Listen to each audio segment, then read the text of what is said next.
Bienvenue aux les plus beaux problèmes d'échecs de tous les temps. Ici, nous avons une étude de Ottawa datant de 1966.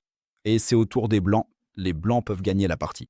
Et tu te dis peut-être, rien de très surprenant, on a ici deux pions de plus, ça devrait être relativement facile à gagner. Ça. Mais Geoff Gabby, c'est relativement complexe, hein, je trouve. Et oui, n'hésite pas à mettre la vidéo sur pause pour essayer de trouver la solution toi-même. Tu as la possibilité de mettre la vidéo en pause. Eh oui, il nous reste encore quelques. Il faut d'abord se frayer un chemin à travers quelques coups ici et analyser un peu la position pour découvrir quelle est la bonne voie à suivre. Avec les blancs, on a ici un petit problème. Si le roi noir s'approche simplement de nos pions et les capture, alors ce sera une nulle assez rapide et triste. Autrement dit, il va falloir jouer ici avec beaucoup de finesse pour soutenir nos propres pions. Notre propre roi est ici plutôt mal placé. Et oui, on pourrait alors se dire, ok, essayons d'améliorer la position de notre roi. Roi en H3, coup logique, je pense. Le problème, c'est que le roi noir est bien plus rapide pour atteindre les pions blancs. Et ici, les blancs doivent déjà intervenir et jouer tour D7 pour bloquer le roi adverse. Et le problème, c'est que les noirs n'ont même pas vraiment besoin de prouver quoi que ce soit ici. Il se dit, un match nul me va très bien, et roi en F3. Et là, on fait simplement une répétition de coups. Et si ça continue comme ça, eh bien, il se passe pas grand-chose. Autrement dit, dans cette position, les blancs doivent faire autrement, progresser. Et là, roi H4 serait, je pense, la conséquence logique. Mais les noirs peuvent simplement dire ici, d'accord, je reste avec mon roi en opposition. Et le roi blanc, lui, n'avance tout simplement pas. Et si les blancs se disent ici, d'accord, alors je dois jouer roi en H7. Et maintenant, tu ne peux plus prendre l'opposition, cher joueur noir. Oui, exactement. C'est là qu'un autre motif entre en jeu. Tour E8. Eh oui. Et maintenant, le problème, on rêverait en fait que la tour noire s'en aille d'ici, parce que maintenant, on pourrait magnifiquement bloquer et soutenir la promotion du pion. Mais le problème, c'est que les noirs ne l'ont évidemment fait qu'après que le roi soit allé en H7. Parce que maintenant, il y a tour E7, et oui, le roi et le pion sont attaqués, le pion va tomber. Et avec ça, la nulle est alors assurée pour le joueur noir. Retour à la position de départ, roi en H3 n'est donc pas la bonne solution. On pourrait maintenant avoir l'idée de dire ok, tour en E7, on bloque simplement le roi adverse directement et on le maintient aussi dans ce petit carré. Mais les noirs se disent je n'ai rien à prouver ici. Roi en F2, je retiens simplement un peu le roi adverse ici. Et qu'est-ce que tu veux vraiment faire? Donc si les rois se contentent de faire des allers-retours ici, ça ne sert absolument à rien. Et si les blancs ont maintenant l'idée de donner un échec à un moment donné, eh bien le roi est alors de nouveau libre. Et ici, il faut surtout pas devenir trop téméraire. On revient simplement en arrière et les noirs ont la nulle plus ou moins assurée. Autrement dit, dans cette position, un petit peu. Par un procédé d'élimination, c'est comme ça. D'accord, roi H3 ne sert à rien, bloquer le roi non plus. Et ici, on veut soutenir nos propres pions. Et ce serait vraiment un rêve si ce roi se retrouvait un jour sur cette case. Là, il l'aurait soutenu de façon optimale. Ou quelque chose comme ça ici. Dans cette zone, ce serait déjà pas mal non plus. Et si ça ne passe pas par le haut, alors il faut passer par le bas.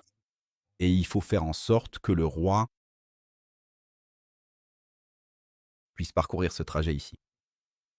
Les noirs vont se dire, d'accord, je vois aussi ce plan. Et le seul coup pour vraiment empêcher cela, c'est roi en E2. Ça détourne le roi ici. Et on garde soi-même aussi un très bon chemin vers les pions adverses. Et oui, les blancs poursuivent, se disent d'accord. Maintenant, je dois aussi bloquer le roi noir, avec tour en D7. Les noirs vont maintenant se dire, bon, en fait, on a juste un peu déplacé le problème. Je dois juste empêcher le roi blanc de prendre à peu près cette route ici. Et le seul coup qui fait ça, c'est roi en E1. Et après roi G2, roi E2, on se dit, bon, il a... Parce qu'il a maintenant fait des progrès ici. Oui, un petit progrès. En effet, il est déjà passé de la colonne H à la colonne J. Reste à voir si cela apporte vraiment quelque chose. Qu'on puisse simplement déplacer la position vers le haut ici. Il ne nous faut pas trop d'imagination pour ça. Et dans cette position, les blancs peuvent maintenant jouer roi G7. Et qu'est-ce qui change maintenant en fait? Tout à l'heure, on avait le cas où si le roi allait sur la septième rangée, alors il y avait tour E8. Et ici, on a justement ce motif sur le roi et le pion. Mais dans cette position précise, les blancs ne jouent évidemment pas tour d'8 ici. Mais avec les noirs, on a maintenant une nouvelle case. Et c'est roi H6. Et avec ça, nous avons toujours une position gagnante. Et comment ça continue ici en fait? Regardons d'abord ce qui se passe si les noirs jouent simplement tour C8 de façon très passive. Et qu'il insiste sur le fait qu'il est plutôt bien ici. Alors vient roi G6, et oui, les noirs n'ont pas vraiment beaucoup de bons coups. Il peut bien sûr donner échec ici, mais alors vient roi H5. Les noirs reviennent en arrière, assez passivement. Et ici, les blancs progressent, parce qu'au final, on veut contourner par l'extérieur ici. Et c'est exactement ce qu'on peut faire maintenant. Maintenant, on passe par l'extérieur ici. Et on voit que le roi blanc arrive à temps pour soutenir ses propres pions ici. Et avec ça, les blancs gagnent ici. Cette partie, mais dans cette position, les noirs n'ont pas besoin d'être passifs. Jouer tour en C8. Il peut aussi jouer activement et donner un échec ici d'abord. Le problème, c'est que roi G5 arrive et franchement, il n'y a pas beaucoup de bonnes options. Les noirs ne peuvent pas jouer roi E5 ici, car sinon, il y a ce motif où la tour bloque le chemin du retour et assure la promotion du pion. Et si les noirs donnent simplement un autre échec ici, alors ça devient relativement trivial. Roi F4, et le roi peut poursuivre son voyage ici et soutenir ses propres pions. Et si le roi noir dit d'accord, roi F6, nous reprenons l'opposition ici. Et le roi blanc, lui, n'arrive tout simplement pas à soutenir ses propres pions. Oui, il y a toujours tour D8 et l'avancée de son propre pion est alors soutenue. Autrement dit, dans cette position, ce motif avec tour E8 suivi de cet échec est certes une idée sympathique, mais ici cela n'apporte rien.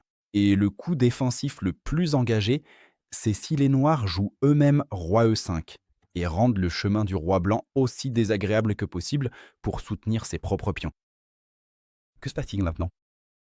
Le roi blanc joue en F7. Et oui, on ne sait pas encore vraiment comment il compte soutenir ses pions ici. Les noirs peuvent ici tenter un joli petit piège avec tour H8, car cela fonctionne ici, mais encore une fois, pas à cause de tour H7.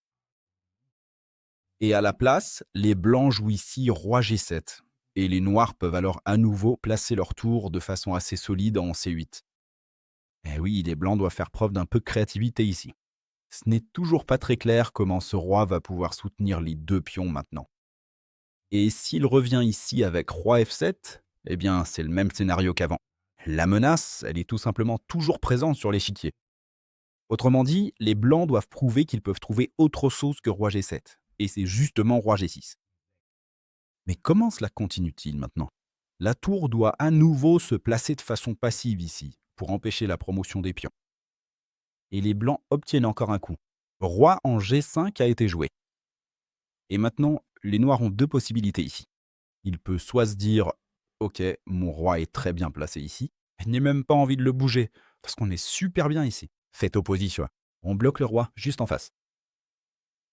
La première option serait tour en G8 échec. Chasser le roi. Mais le problème, c'est que dans cette position, on offre simplement deux coups au joueur blanc, car la tour doit toujours revenir en C8.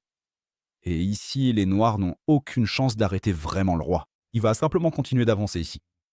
Et ici, il devient évident que le roi va atteindre son objectif et soutenir ses propres pions. Oui, mais revenons à cette position. Et oui, la tour noire ne peut pas vraiment donner un bon échec. Et le roi noir, oui, s'il s'éloigne, oui, ça ne finira pas beaucoup mieux. Le roi arrive en F4. Et oui, la voie est relativement claire. Roi noir, peu importe ce qu'il fait ici, il ne pourra pas empêcher le roi blanc de venir ici et de soutenir ses propres pions. Et pour se rassurer, parcourons encore une fois la variante de l'ordinateur, pour voir jusqu'où cela va, pour ainsi dire, jusqu'à la promotion finale ici. Dans cette position, les blancs peuvent jouer tour D8, et c'est le meilleur coup. Ici, il s'agit en fait déjà de donner la tour, mais dans cette position, les blancs ont tout simplement gagné la partie. C'était l'exercice du jour. Pas mal de manœuvres de roi cette fois-ci dans l'exercice. Si ça t'a plu, n'hésite pas à laisser un like. Et je t'ai mis ici un autre lien vers une vidéo. N'hésite pas à cliquer dessus. On se retrouve alors dans le prochain épisode.